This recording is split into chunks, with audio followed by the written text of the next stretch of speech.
One of the unluckiest batch है। इसलिए unlucky हम बोल रहे हैं क्योंकि तुम लोग का ना स्कूल लाइफ अच्छा चल रहा है ना। साथ ही साथ तुम लोग वो बैच है जो 10 क्लास का पूरा एग्जाम दिया है, फुल एग्जाम दिया है। और तुम लोग जब तक 12 में जाओगे और जब तक 12 का फाइनल एग्जाम होगा, है ना, तब तक सब कुछ कोविड वगैरह क्या हो जाएगा, खत्म हो जाएगा। तो अल्टीमेटली देखा जाए तो तुम लोग को सब कुछ देना है। मैंने कोरोना से सिर्फ फायदा यही हुआ कि जो एग्जाम में तुम ऐसे भी पास हो जाता वैसे भी पास हो जाता और तुम ऐसे भी पास हो गया, और कुछ एक्स्ट्रा ऑर्डिनरी तुमको गिफ्ट नहीं मिला है। आओ बात करें क्लास 12 के सिलेबस की, है ना।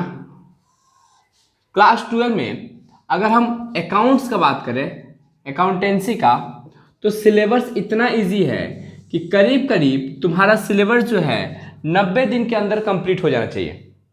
अगर टीचर खींचे तो अलग बात है, अगर ना खींचे तो तुम्हारा सिलेबस जो है 90 दिन के अंदर अंदर कंप्लीट होने वाला सिलेबस है।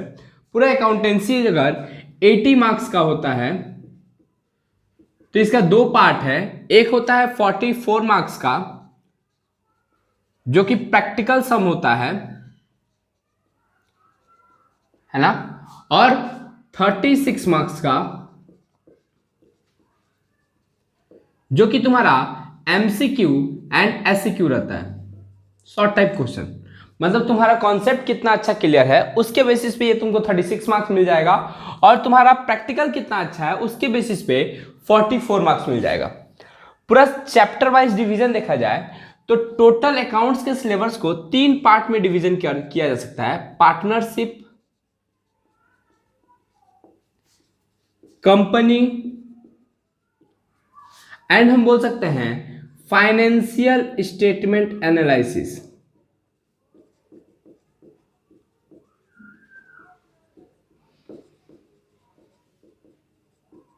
तुम ऐसा समझो कि अभी का जितना भी चैप्टर है वो सारा का सारा चैप्टर फ्यूचर में अगर तुम ग्रेजुएशन कर रहे हो, बीकॉम कर रहे हो, तो उसमें तुमको आएगा ही आएगा। तुम ऐसा समझो कि बीकॉम में तो आएगा ही आएगा, माने ये जो है बीकॉम में जाके 100 मार्क्स का एक पेपर बन जाता है पूरा, है ना। इग्नोर करो। पार्टनरशिप से तुम्हारा 35 मार्क्स का आता है। आउट ऑफ 80 मार्क्स तुम्हारा 35 मार्क्स कवर करता है पार्टनरशिप से। Out of 80 marks 25 marks cover करता है तुम्हारा कंपनी से। मतलब 60% तुम्हारा सिलेबस, मतलब 60 मार्क्स का कंप्लीट हो गया। तुम 60% मत बोलो, 75% अब तुम्हारा सिलेबस जो है ये 2 चैप्टर के कंप्लीट होते ही तुम्हारा 75% कंप्लीट हो गया। रहा 25%, तो फाइनेंशियल स्टेटमेंट एनालिसिस आता है तुम्हारा 20 मार्क्स का, है ना। तो ये 3 चैप्टर का वेटेज है कि कौन से चैप्टर से कितना मार्क्स का आता है। अब बात करें पार्टनरशिप। पार्टनरशिप के अंदर में डिवीजन है ना। सबसे पहला चैप्टर होता है तुम्हारा profit and loss appropriation account. Profit and loss appropriation account. अगर profit and loss appropriation account के बारे में बात किया जाए तो ये टोटल तुम्हारे एग्जाम में 10 मार्क्स का आता है ना। टोटल तुम्हारे एग्जाम में कितना मार्क्स का आएगा? 10 मार्क्स का आएगा, जिसमें से एक 4 मार्क्स का प्रैक्टिकल रहेगा एंड 6 मार्क्स का तुम्हारा एमसीक्यू एंड एससीक्यू रहेगा। 4 मार्क्स का प्रैक्टिकल, 6 मार्क्स का एमसीक्यू एंड एससीक्यू। फिर बात करें reconstruction of partnership. Reconstruction of partnership, अगर रिकंस्ट्रक्शन ऑफ पार्टनरशिप का बात किया जाए तो ये चैप्टर जो है 25 मार्क्स का कंटेन करता है। इसके अंदर में सब डिवीजन है। एक है एडमिशन ऑफ पार्टनर,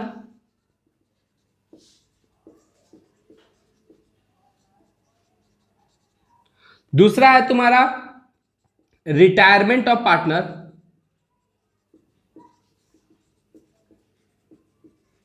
और तीसरा है तुम्हारा सॉरी दुनिया से रिटायरमेंट ऑफ पार्टनर, मतलब डेथ ऑफ पार्टनर,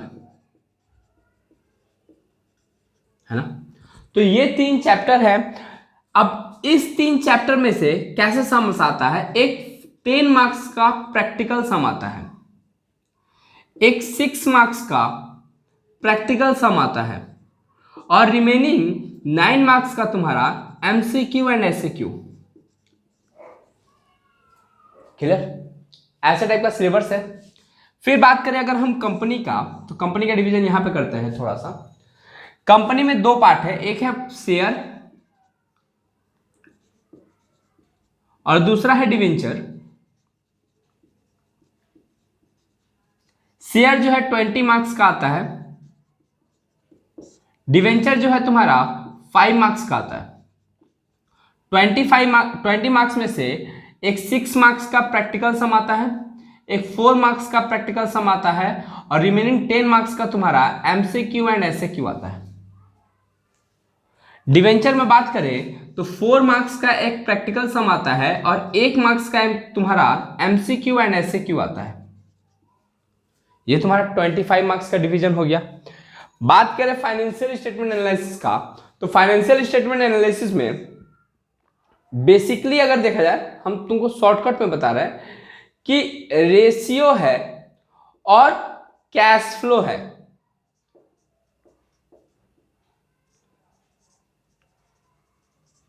तो फाइनेंशियल स्टेटमेंट एनालिसिस में से 12 मार्क्स का टोटल आता है, इसमें से जिसमें एक 4 मार्क्स का प्रैक्टिकल रहेगा, है ना, एक 4 मार्क्स का क्या रहेगा, प्रैक्टिकल रहेगा।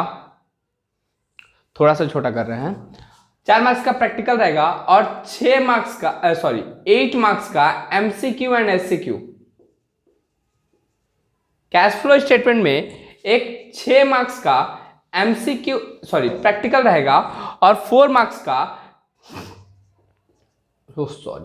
2 मार्क्स का एमसीक्यू एंड एसक्यू। चलेगा?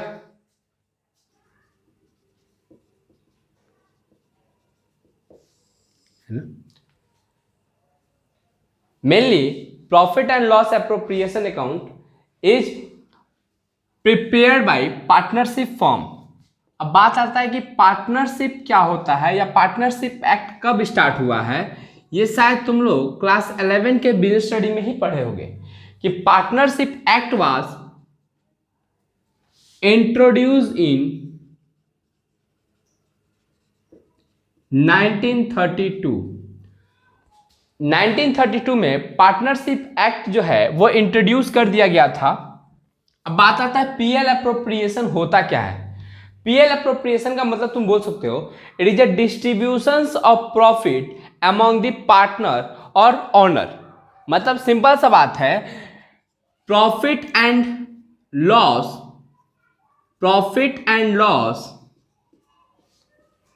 Appropriation account is prepared to show the distribution of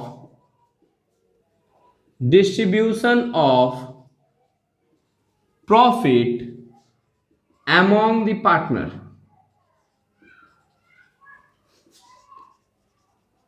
है ना, यह है क्या चीज, मतलब profit and loss appropriation account is prepare for the distribution of profit among the partners. मतलब प्रॉफिट को डिस्ट्रीब्यूट करने के लिए जो अकाउंट को प्रिपेयर किया जाता है उसी को हम लोग क्या बोलते हैं, profit and loss appropriation account. ये बनाया कब जाता है, तुम लोग सबसे पहले क्या बनाते थे, ट्रेडिंग बनाते थे, है ना। ट्रेडिंग के बाद तुम लोग क्या बनाते थे, पीएल बनाते थे। पीएल के बाद तुम लोग क्या बनाते थे, बैलेंस शीट बनाते थे। ऐसे ही होता था, सबसे पहले ट्रेडिंग बनाते थे, ट्रेडिंग से तुम लोग ग्रॉस प्रॉफिट जैसे तैसे ला देते थे, ग्रॉस प्रॉफिट ट्रांसफर कर देते थे पीएल में बाय ग्रॉस प्रॉफिट, है ना, और यहां से तुम नेट प्रॉफिट लाते थे और नेट प्रॉफिट ट्रांसफर कर देते थे तुम लोग बैलेंस शीट में कैपिटल के साथ ऐड कर देते थे। ऐसे ही ना होता था।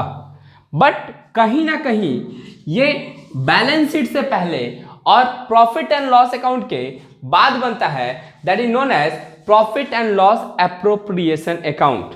तो तुम्हारे एग्जाम में ऐसा भी क्वेश्चन आता है कि when does profit and loss appropriation account is prepared, तो तुम्हारा आंसर क्या होगा, it is prepared before balance sheet and after PL. तो हम ऐसे बोल सकते हैं कि प्रॉफिट एंड लॉस एप्रोप्रिएशन, इसको इरेज कर रहे हैं, तो हम ऐसा बोल सकते हैं कि profit and loss appropriation account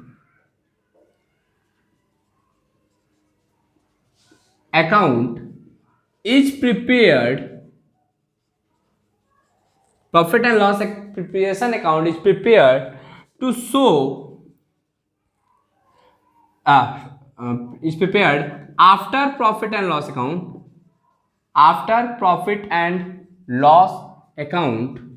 but before balance sheet,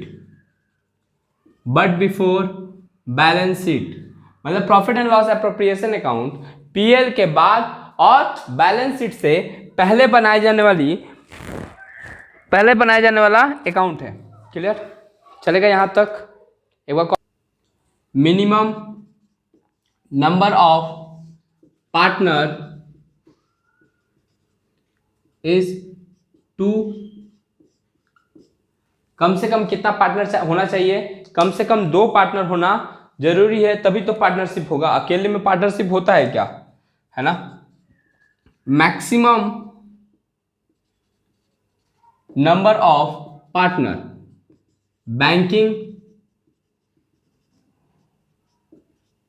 10, non banking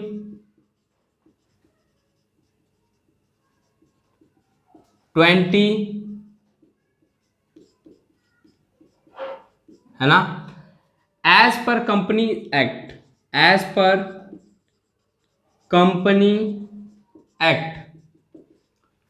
companies act के हिसाब से 50,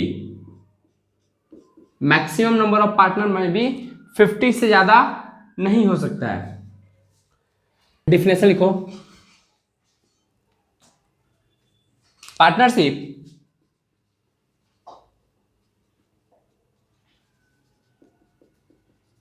पार्टनरशिप का मतलब क्या होता है? पार्टनरशिप का मतलब होता है वे 2 और more person who are agree to share profit.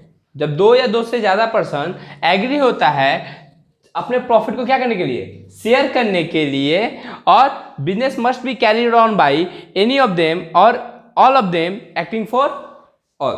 देखो एक बार लिखो। Partnership is a relation between 2 or more person who has agreed to share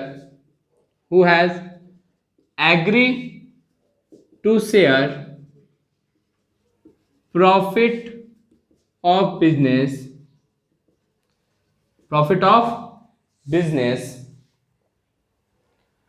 which is carried on by all or any of them acting for all। मतलब किसी सबके द्वारा चलाया जाना चाहिए या किसी एक के द्वारा चलाया जाना चाहिए सबके बदले, है ना। उसी को क्या बोलते हैं? पार्टनरशिप अकाउंट, है ना। अब यहां पे कुछ अच्छा चीज देखोगे कि एटलीस्ट 2 पर्सन होना जरूरी है।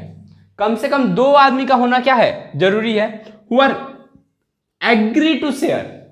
अगर सपोज करो कोई मेरे साथ पार्टनरशिप करना ही नहीं चाहता है, हाँ, और हम उसको जबरदस्ती बोले कि नहीं तेरे को तो पार्टनरशिप करना ही पड़ेगा, तो ये पार्टनरशिप थोड़ी ना हुआ, ये तो उसके साथ जबरदस्ती हुआ। उसके सर पे बंदूक रख दिया, बोले कि चलो पार्टनरशिप किया जाएगा, है ना, हम लोग बहुत अच्छे पार्टनर है। तो वो एग्री है क्या मेरे साथ पार्टनरशिप करने के लिए, है ना। पार्टनरशिप बोलो या रिलेशनशिप बोलो, जब तक दूसरा पर्सन एग्री नहीं होगा तब तक कुछ भी नहीं होता है। क्लियर है ना। तो एग्रीड होना बहुत ज्यादा जरूरी है। अब agreement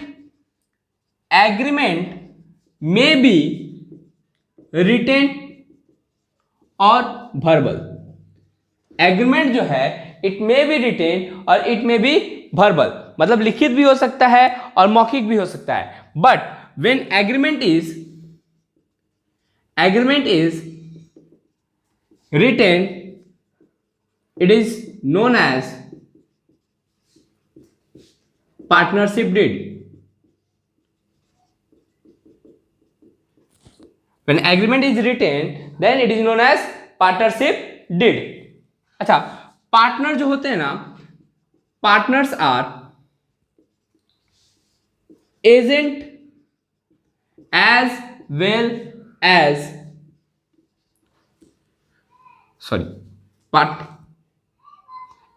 partners are owner as well as agent of the business.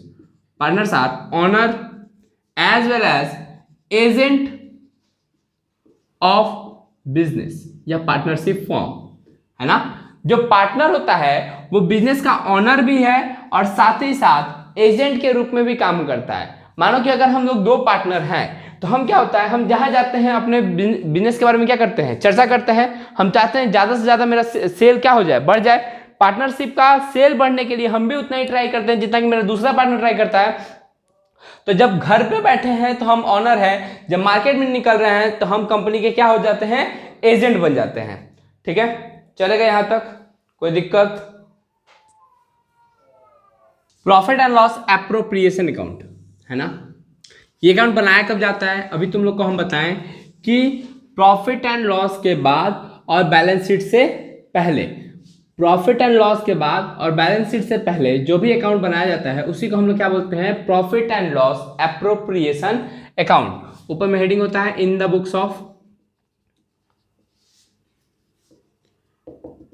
Let's suppose A B C and company, profit and loss appropriation account for the year ended 31 December 2020, है ना। 31 दिसंबर 2020 को इधर डेबिट और इधर क्रेडिट। पर्टिकुलर अमाउंट पर्टिकुलर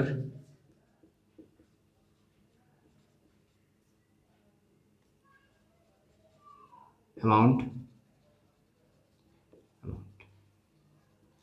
ठीक है, ऐसे करके कुछ क्या होता है, हम लोग का फॉर्मेटिंग होता है, जो कि हम लोग प्रॉफिट एकदम सेम टू सेम पीएल की तरह है। आओ, सबसे पहले हम लोग जो नेट प्रॉफिट आया रहता है प्रॉफिट एंड लॉस अकाउंट में, वो यहां पे ट्रांसफर करते हैं। मतलब इसको बोल सकते हैं ट्रांसफर फ्रॉम पीएल अकाउंट। कहां से ट्रांसफर करता है, प्रॉफिट एंड लॉस अकाउंट से। लेट्स सपोज कि हम लोग का प्रॉफिट हुआ था नेट प्रॉफिट 1.5 लाख का, है ना।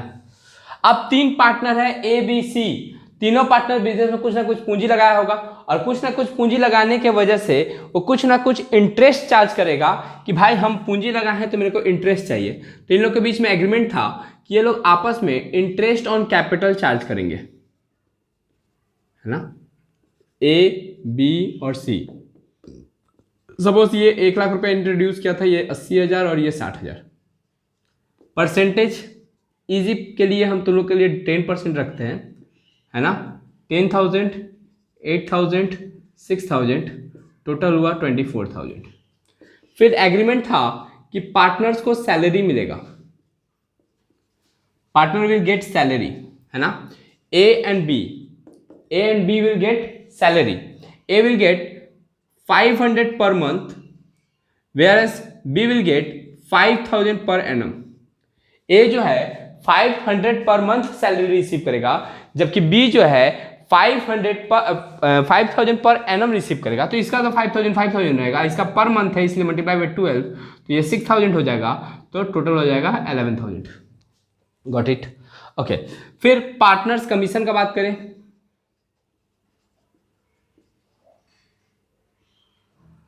सी जो है हम लोग का बिजनेस का सेलर है, इसलिए उसको कमीशन चाहिए। कमीशन चाहिए कितना परसेंट से, 2% कमीशन चाहिए ऑफ सेल। जितना सेल होगा उसका 2%। लेट्स सपोज कि सेल हम लोग का हुआ था 6 लाख का और 6 लाख का उसको कमीशन चाहिए 2%, तो एटलीस्ट 12,000 उसको एज अ कमीशन उसको मिलना चाहिए, है ना। बीच में क्या हुआ था, बी एक पार्टनर है जो कि बिजनेस को 50,000 रुपया उधार दिया था, है ना। और हम लोग को बात भी नहीं हुआ था कि वो कितना परसेंट से इंटरेस्ट लेगा। इंटरेस्ट ऑन लोन का बात हम लोग के साथ हुआ नहीं था, लेकिन वो हम लोग को लोन प्रोवाइड किया था जब हम लोग को जरूरत था।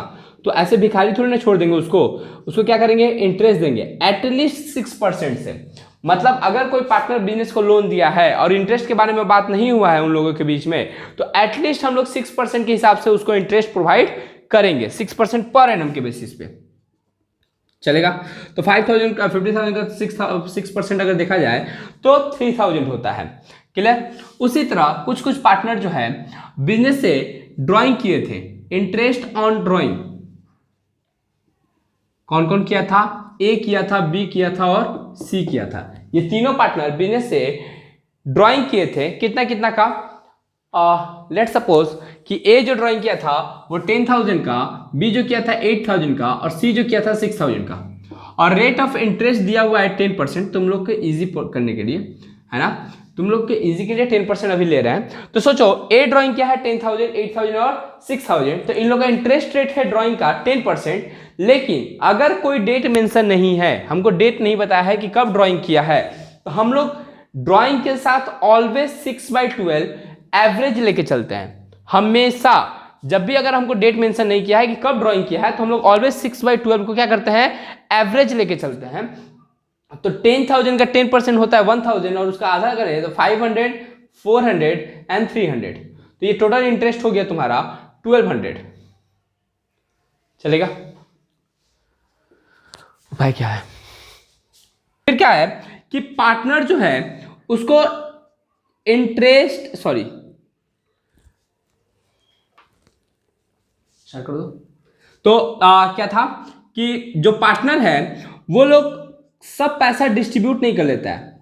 कुछ पैसा जो है वो ट्रांसफर टू रिजर्व करके देता है। कुछ पैसा जो है हमको ही प्रॉफिट हो रहा है, बिजनेस को प्रॉफिट हो रहा है, तो हम सारा पैसा खा पी के खत्म कर दें, ऐसा तो होना नहीं चाहिए। तो कुछ पैसा हम लोग प्रॉफिट का ट्रांसफर करके रख देते हैं साइड में, सेविंग में, ऐसा समझो। तो हम सोचो कि जो नेट प्रॉफिट है उस नेट प्रॉफिट का सर्टेन पार्ट, मतलब सपोज करो 1.5 लाख का, हम 5% जो है ना, कितना परसेंट? 5% जो है हम रिजर्व में ट्रांसफर करके रखते हैं। मतलब 7,500 रुपीज हम इजी रहेगा, 10% करो, तुम्हारे लिए इजी होगा, पढ़ने में भी समझने में भी। 15,000 रुपीज हम नेट प्रॉफिट का ट्रांसफर कर दिए रिजर्व में। अब जो बचा हुआ पैसा है, अब जो भी प्रॉफिट बचा हुआ है, वो सारा का सारा प्रॉफिट किसका है? ए, बी और सी का। मतलब ये लोग अब क्या करेगा? अपना डिविजिबल प्रॉफिट निकालेगा कि ये लोग कितना प्रॉफिट आपस में डिवाइड कर सकता है। तो वो कैसे करेगा? ये लोग इधर का ऐड करेगा। तो देखो एक बार कहा थे हम लोग, तो जो भी प्रॉफिट बचेगा एक बार हम ऐड करके लेस करेंगे, मतलब इधर का ऐड करेंगे और इधर का सारा क्या करेंगे? लेस करेंगे। 1,50,000 1,200 माइनस 24,000 माइनस 11,000 माइनस 12,000 कितना आया?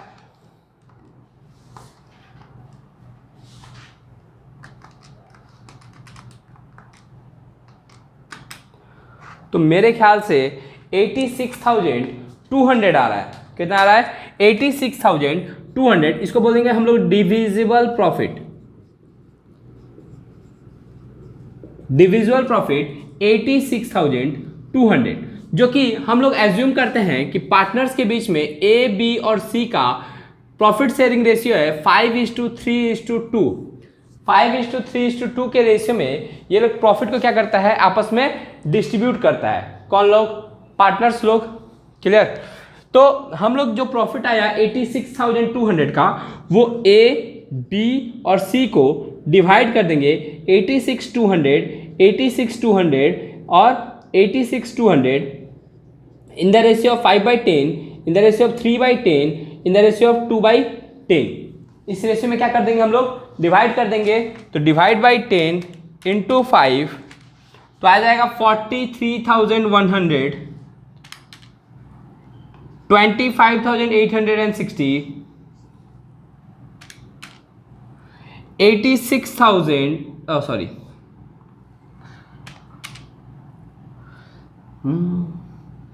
17,240।